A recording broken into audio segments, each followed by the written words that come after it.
नमस्कार, मैं हूं दिलीप तिवारी और आप देख रहे हैं जी मीडिया। और आज हमारे साथ एक खास मेहमान हैं, देश के केंद्रीय कृषि और पंचायती राज मंत्री नरेंद्र सिंह तोमर। नरेंद्र सिंह तोमर जी, पूरे देश की निगाहें इस वक्त आपके मंत्रालय पर है, क्योंकि दो मंत्रालय आपके पास हैं। एक मंत्रालय है कृषि मंत्रालय जो किसानों से जुड़ा हुआ है, और वो अन्नदाता जिसने ऐसे संकट में लोगों को भूख से परेशान नहीं होने दिया, अन्न के भंडार भरे पड़े हैं। दूसरी तरफ आपके पास पंचायती राज मंत्री का भी दायित्व है। ऐसे में मैं आपसे जानना चाहता हूं कि केंद्र सरकार की तरफ से किसानों को और पंचायत की व्यवस्था से जुड़े देश के उस व्यक्ति को जो आखिरी नहीं पहली सीढ़ी में कहूंगा, पहली सीढ़ी पहले पायदान पर बैठे हुए, क्योंकि जिन्होंने बड़ी बड़ी गाड़ियां, जिन्होंने बड़े बड़े हवाई जहाज, जिन्होंने बड़े बड़े होटल बनाए, वो आज घरों में कैद हैं और खुली सांस लेने के लिए उनको बहुत छटपटाहट हो रही है।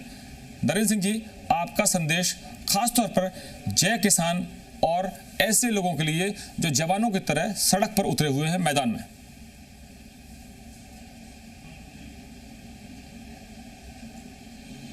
दिलीप भाई, बहुत धन्यवाद। आपने इस समय मुझे अपने साथ जोड़ा। हम सब कोरोना वायरस के संकट के दौर से गुजर रहे हैं। पूरे देश में इस समय सभी लोग अपने आप को सदमे में महसूस करते हैं, लेकिन ऐसी परिस्थिति में भी प्रधानमंत्री नरेंद्र मोदी जी ने पूरे देश को संदेश दिया है, कोरोना से बचाव करना है, कोरोना से डरना नहीं है जी। और इसीलिए आपने देखा होगा लॉकडाउन के बने रहते हुए भी किसानों के प्रति और गरीब के प्रति जो भारत सरकार की प्रतिबद्धता है, उस प्रतिबद्धता को नरेंद्र मोदी सरकार के द्वारा सिर्फ दोहराया ही नहीं गया, उसका प्रकटीकरण क्रियान्वयन के रूप में हुआ है। हम सब जानते हैं कि जब लॉकडाउन की स्थिति बनी है, यही समय है जो किसानों के लिए बहुत महत्वपूर्ण है। देश भर में फसल आ गई थी, कटने को खड़ी थी और लॉकडाउन की स्थिति थी। लोगों को लगता था पता नहीं फसलों का क्या होगा, किसान की क्या दुर्दशा होगी, तमाम सारे कयास लगाए जा रहे थे। लेकिन मुझे प्रसन्नता है कि प्रधानमंत्री जी ने इस अवस्था में भी कृषि के क्षेत्र में फसल कटाई को अलाउ किया और फसल कटाई के लिए किसान, मजदूर और हार्वेस्टर इत्यादि को अनुमति प्रदान की। इसी का परिणाम है कि आज देश भर में दलहन और तिलहन की कटाई पूरी हो चुकी है। गेहूं की कटाई बहुत तेज़ी के साथ चल रही है। पंजाब और हरियाणा जैसे हमारे प्रांत हैं जहां गेहूं की बुवाई देर से होती है, तो स्वाभाविक रूप से वहां कटाई भी देर से 10 अप्रैल के आसपास प्रारंभ होती है। उन राज्यों में भी कटाई प्रारंभ हो गई है। और साथ ही साथ जब किसान की फसल कट जाती है तो उसके सामने खरीद का विषय विद्यमान रहता है। खरीद हो सके इस दृष्टि से केंद्र सरकार ने खरीद को भी अनुमति दी। केंद्र सरकार की एजेंसियां नेफेड और एफसीआई उनको तैनात किया। नेफेड दलहन और तिलहन की खरीद कर रही है, एफसीआई राज्यों के साथ मिलकर गेहूं की खरीद कर रही है। इस प्रकार से किसान का जो उत्पाद है वह समर्थन मूल्य पर खरीदा जा सके, यह काम प्रारंभ हो गया है। और सोशल डिस्टेंसिंग के निर्देशों का पालन करते हुए और हेल्थ मिनिस्ट्री के द्वारा जो एडवाइजरी जारी की गई है वायरस से बचने के लिए, उस एडवाइजरी का पालन करते हुए खरीद का काम भी देश में तेज़ी से प्रारंभ हो गया है। इस समय स्वाभाविक रूप से दो विषय लोगों के ध्यान में आते हैं। एक, मज़दूरों का संकट और दूसरा परिवहन का संकट। तो सामान्यतः हम सब के ध्यान में है कि फसल कटाई के समय में मज़दूरों का अभाव तो रहा, लेकिन किसान ने विकल्प खोज लिया और मशीन का ज़्यादा से ज़्यादा उपयोग किया। इसलिए फसल कटाई में कोई भी संकट आज भारत के किसान के सामने विद्यमान नहीं है। मैं अगर राजनेता से, मंत्री से राजनीति की बात ना करूं तो मेरा ये कार्यक्रम जो है वो थोड़ा अधूरा रह जाएगा। हालांकि ये कोरोना से नहीं है, ना कोरोना की राजनीति से लेकर है, ना नरेंद्र मोदी जी के ताली बजाने को लेकर है। मैं सवाल पूछ रहा हूँ कि मध्य प्रदेश में सरकार क्यों गिरवा दी आपने?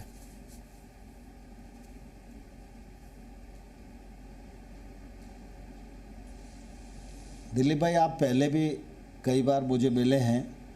जब मध्य प्रदेश में कांग्रेस की सरकार थी उस समय भी कई लोग अपनी अपनी बात किया करते थे और आपने भी मुझसे पूछा, बहुत सारे और पत्रकार मित्रों ने पूछा कि भाई क्या होगा। तो मैंने हमेशा उस समय एक लाइन का ही जवाब दिया कि कांग्रेस की सरकार जब भी गिरेगी तो अपने बोझ से ही गिरेगी, और इसलिए मैंने या भाजपा ने सरकार गिरा दी ऐसा मानकर नहीं चलना चाहिए। कांग्रेस की सरकार आंतरिक संकट से ग्रस्त होकर अपने बोझ से गिर गई। भारतीय जनता पार्टी मध्य प्रदेश में प्रमुख विपक्षी दल है। जब ये परिस्थितियां आईं तो निश्चित रूप से हम लोगों ने संज्ञान लिया और प्रतिपक्ष का जो दायित्व होता है उस दायित्व को निर्वहन करते हुए सरकार बनाने का दावा पेश किया। लेकिन यह सरकार अपने बोझ से ही गिरी है ऐसा मैं मानता हूँ। लेकिन कमलनाथ कहते हैं कि सूत्रधार आप रहे हैं, नरेंद्र मोदी रहे हैं, और कोरोना के संकट का बहाना लेकर जब आपको लॉकडाउन करना तब नहीं किया आपने, क्योंकि आप यहाँ संसद चलाते रहे, वहाँ विधानसभा चलती रही और आप कई लोगों की जिंदगी से खिलवाड़ करते रहे, केवल इसलिए कि कमलनाथ की सरकार को गिराना है।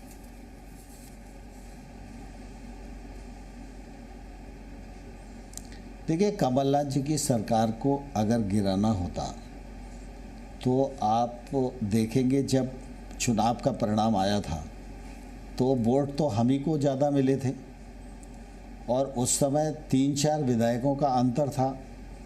अगर हम इस प्रकार से सरकार बनाना चाहते तो कमलनाथ जी को मुख्यमंत्री बनने का अवसर ही नहीं मिलता।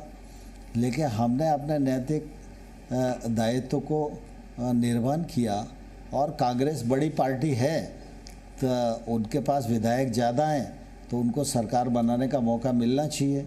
उन्होंने सरकार बनाने का दावा पेश किया, उनकी सरकार बन भी गई। अब बनने के बाद वो अपने लोगों को ही समेट के नहीं रख पाए, अब इसका दोष किसी दूसरे को देना यह तो मैं समझता हूँ कि उचित नहीं है। लेकिन तोमर साहब, आपका नारा था, आप तो चुनाव के प्रभारी होते हैं, आप सत्ता में वापस लाते हैं पार्टी को, आपका नारा था माफ करो महाराज हमारे नेता शिवराज। तब तो कमलनाथ चर्चा में भी नहीं थे और अब आप उन्हीं महाराज को अपने साथ ले आए, जबकि ग्वालियर चंबल का जो इलाका है, भिंड मुरैना का इलाका, वहां तो नेता नरेंद्र सिंह तोमर हैं। जरूरत क्या थी सिंधिया को साथ लाने की?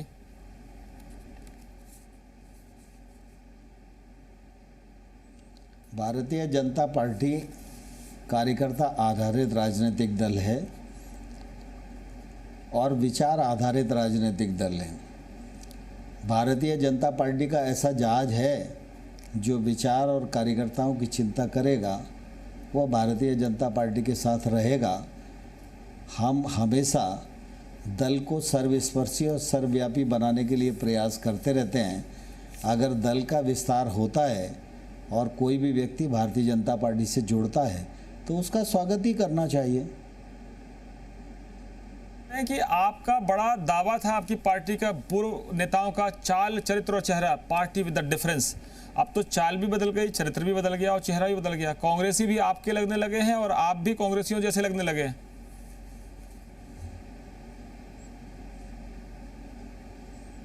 नहीं, भारतीय जनता पार्टी, जैसा मैंने कहा कि भारतीय जनता पार्टी अपने सिद्धांतों के आधार पर चलने वाला राजनीतिक दल है और एक बार नहीं अनेक बार राजनीतिक की कठिन परीक्षा के दौर में भी हमने इसको प्रकट करके दिखाया है। हमारे नेतृत्व ने भी प्रकट करके दिखाया है। हमारी चाल भी ठीक है, हमारा चरित्र भी ठीक है और हमारा चेहरा भी ठीक है और हमारे चेहरे के सन्निकट कोई दूसरा चेहरा इस समय देश में ठहरता भी नहीं है। शिवराज जी ने कहा कि हमको कई बार लंका को फतह करने के लिए, रामायण का मौसम भी है, रामायण फिर से आ गई है, लोग गंभीरता से देख भी रहे हैं और बच्चे भी प्रेरणा ले रहे हैं। तो शिवराज जी ने प्रेरणा ली, कहा विभीषण की मदद ली है लंका गिराने के लिए कांग्रेस की। तो सिंधिया जी विभीषण है आपके लिए?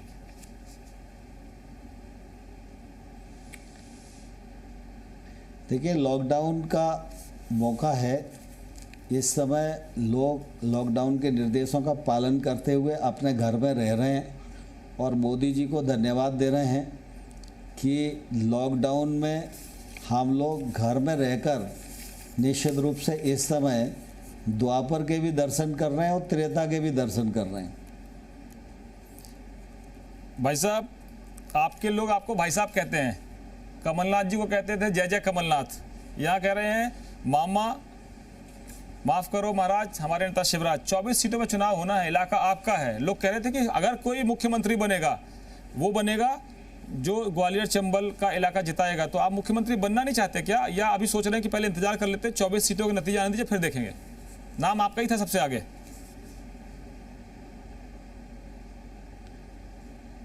देखिए दिलीप भाई, आप इस बात को अच्छी तरह जानते हैं और जो मुझे जानता है और जिसका मन संकीर्ण नहीं है वो इस बात को भली प्रकार जानता है कि मैंने कभी भी अपने बारे में विचार नहीं किया। आप नहीं कर रहे हैं, मेरा हमेशा सहयोगी कर रहे हैं, नेता कर रहे हैं। रहा। कह रहे हैं लोग कि एक ही कंसेंसस चेहरा है, वो चेहरा जो है वो नरेंद्र सिंह तोमर का है। एक ही चेहरा ऐसा हो सकता है जो सबको साथ लेकर चलेगा। और वो संकेत आ रहे थे कि आपके घर पे मीटिंगें हो रही थी, सारी मीटिंगों का दौर आपके घर पे चल रहा था।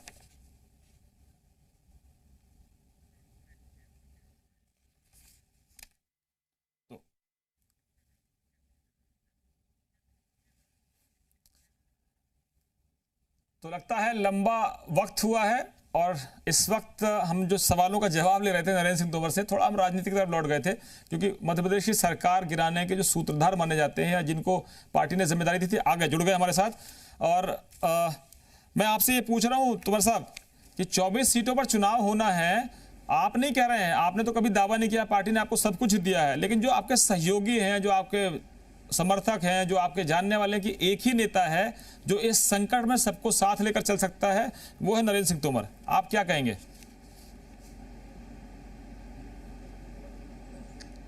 मैं भारतीय जनता पार्टी का कार्यकर्ता हूं और मैं अपने दायित्व को ठीक प्रकार से निभाऊंगा।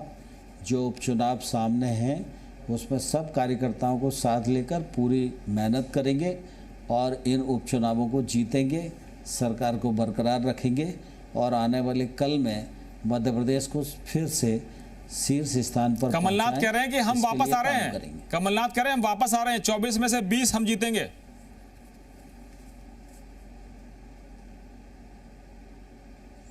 देखिए, दरअसल क्या है, जब तक चुनाव परिणाम नहीं आते तब तक हर व्यक्ति दावा करने के लिए लोकतंत्र में स्वतंत्र है।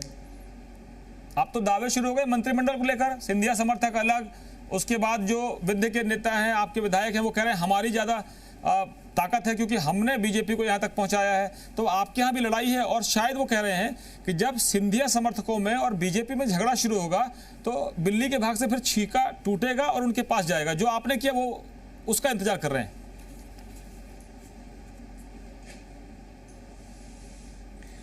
नहीं, ऐसा नहीं है। भारतीय जनता पार्टी का नेतृत्व काफ़ी ताकतवर है, व्यापक दृष्टिकोण वाला है और उनको जब निर्णय करना होगा तो वो निर्णय कर लेंगे। मुझे लगता है दूसरों को इसकी चिंता करने की ज़रूरत नहीं है।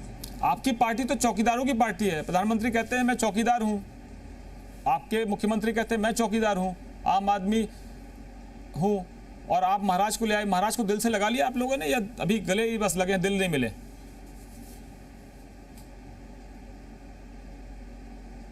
मैंने कहा ना, भारतीय जनता पार्टी में ज्योतिरादित्य जी आ गए हैं तो भारतीय जनता पार्टी के सिद्धांत और विचारधारा को स्वीकार करके ही आए हैं और वो समझदार नेता हैं और मुझे लगता है भारतीय जनता पार्टी के साथ वो उनके मिलने से और विस्तार होगा और ताकत बढ़ेगी। बुआ तो साथ में थी, भतीजा भी आ गया, यानी आपकी पार्टी की जो गंगा है उसमें डुबकी लगा ली तो पवित्र हो गए।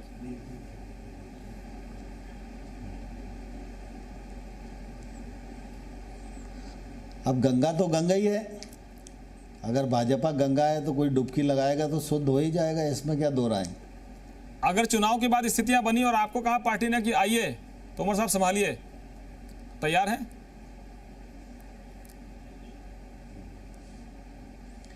नहीं, देखिए, मैंने आपको कहा ना कि मैं अपने बारे में विचार नहीं करता हूं और इस प्रकार की कल्पना के जवाब देना उचित भी नहीं है। शिवराज सिंह लेकिन सारी मीटिंगें तोमर साहब, सारी मीटिंगें तो आपके घर में ही हुई दिल्ली में, रणनीति यही बनी, सूत्रधार आप ही थे। जीतेंगे और वो मध्य प्रदेश में अच्छे से काम करेंगे। तोमर साहब, आपका ही घर तो केंद्र था इसका, सत्ता के जो पार्टी ने मुझे दायित्व बदलाव दिया, मैंने उस दायित्व का निर्वहन किया, आगे भी दायित्व देगी, उसका निर्वहन करेंगे। चलिए, इतनी लंबी चर्चा थी और नरेंद्र सिंह तोमर ने जिस तरह से किसानों के लिए जो बात की है वो आप सुन लीजिए, संकेत दीजिए कि हमारा काम है तमाम सवालों का जवाब लेना। लेकिन जिस सहजता के साथ नरेंद्र सिंह तोमर जी ने बताया कि किसानों को लेकर नरेंद्र मोदी सरकार में न तो पार्टी है, न कोई मतभेद है और न किसी तरह के संकट की बात है, आप आश्वस्त रहिए, नरेंद्र मोदी की सरकार हो या देश के तमाम राज्यों की सरकारें हैं वो आपके साथ हैं। नरेंद्र सिंह तोमर जी, बहुत बहुत धन्यवाद। और हम आपको एक वायदा करके जा रहे हैं कि हमारे जो चेयरमैन हैं डॉक्टर सुभाष चंद्रा, उन्होंने हमसे कहा कि आपकी प्राथमिकता क्या होगी आज के संकट के दौर में। हमने जब विचार किया एक व्यक्ति के तौर पर, एक कंज्यूमर के तौर पर, एक पत्रकार के तौर पर, तो मेरे घर में मेरी ज़रूरत थी सिर्फ और सिर्फ अन्न, सब्जी नहीं, फल नहीं, बाकी चीज़ें बिल्कुल नहीं, सिर्फ और सिर्फ दाल, चावल और बाकी सामान जो जुड़ा जो किसान पैदा करता है। और हमको समझ में आया कि असली नायक है तो वो किसान है। इसलिए हम कह रहे हैं, देश बदलो, सोच बदलो और अपने हीरो बदल लो। तोमर साहब, आखिरी टिप्पणी, आपके मंत्रालय से जुड़े हीरो के लिए, किसान के लिए आपका संदेश क्या है? पूरा हिंदुस्तान देख रहा है।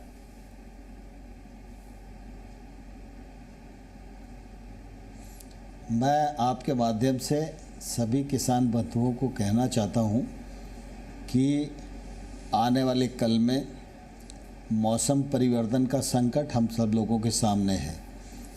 मौसम परिवर्तन के इस संकट से निपटने के लिए कृषि मंत्रालय के अंतर्गत ICAR ने अनेक प्रकार के बीजों की किस्मों का निर्माण किया है। वो कृषि विज्ञान केंद्रों के संपर्क में आएं, इन सब किस्मों का अध्ययन करें और बदलते हुए मौसम की परिस्थिति में कौन सा बीज सस्टेन कर पाएगा, उस पर हम लोग काम करेंगे तो अच्छा होगा। फसलों का डाइवर्सिफिकेशन भी करना समय की आवश्यकता है। जिन फसलों में बड़ी मात्रा में पानी लगता है उन फसलों पर तो पहले ही हमें वैकल्पिक खोज करना चाहिए, क्योंकि आने वाले कल में पीने के पानी का भी संकट खड़ा होने वाला है। आप सबकी मांग पर प्रधानमंत्री फसल बीमा को हमने स्वैच्छिक बनाया है, लेकिन मैं इसके साथ आप सबको आग्रह करना चाहता हूँ, भगवान न करे कभी फसल बीमा का लाभ आपको मिलने की स्थिति आए।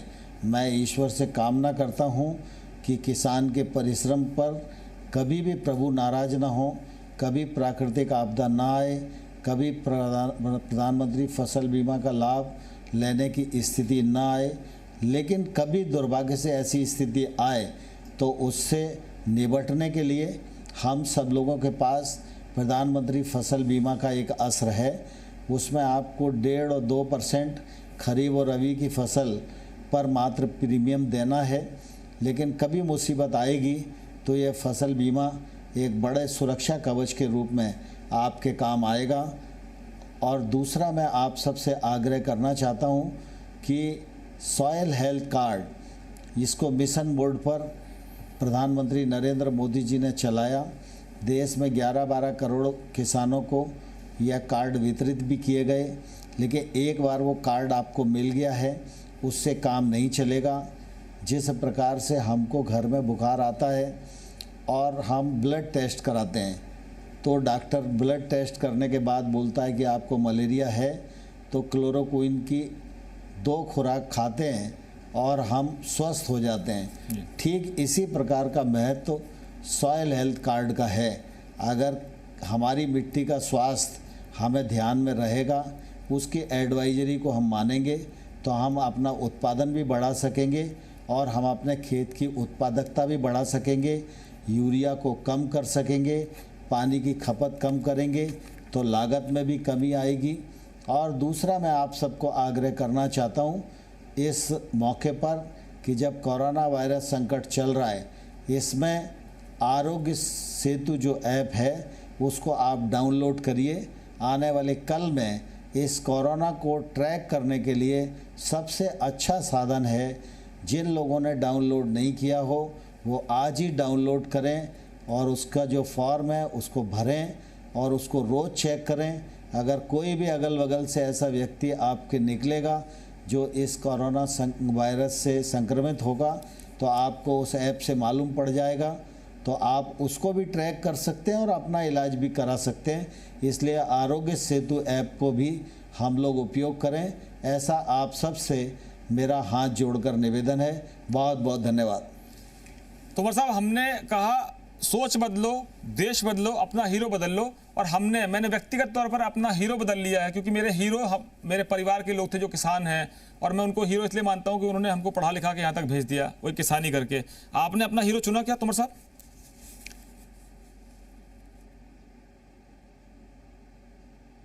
मेरा तो हीरो किसान है ही, क्योंकि किसान और नरेंद्र जब मोदी मेहनत करेगा, किसान उत्पादन करेगा तो ही मेरा परफॉर्मेंस है। नरेंद्र मोदी देश के हीरो हैं।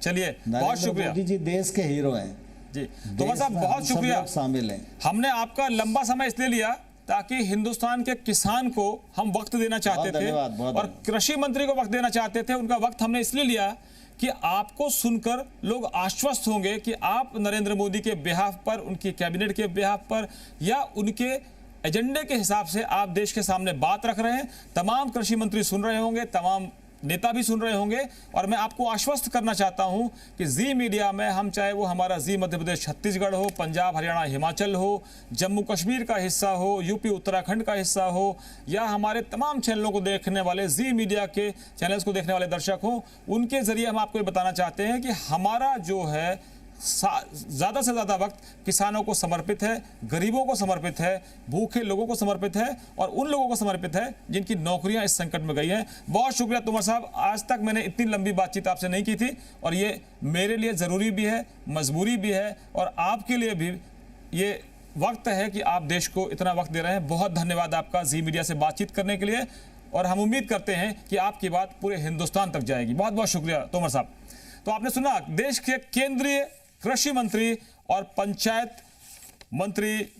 विभाग का जिम्मेदार उनके पास है, पंचायती राज मिनिस्टर हैं। उन्होंने आपको बताया कि किस तरह से सरकार आपके लिए तैयार है। परेशान बिल्कुल होने की जरूरत नहीं है, सब कुछ स्थिति कंट्रोल में है। फिलहाल एक ब्रेक का वक्त है। ब्रेक के बाद जुड़े रहिए हमारे साथ, खबरों का सिलसिला जारी।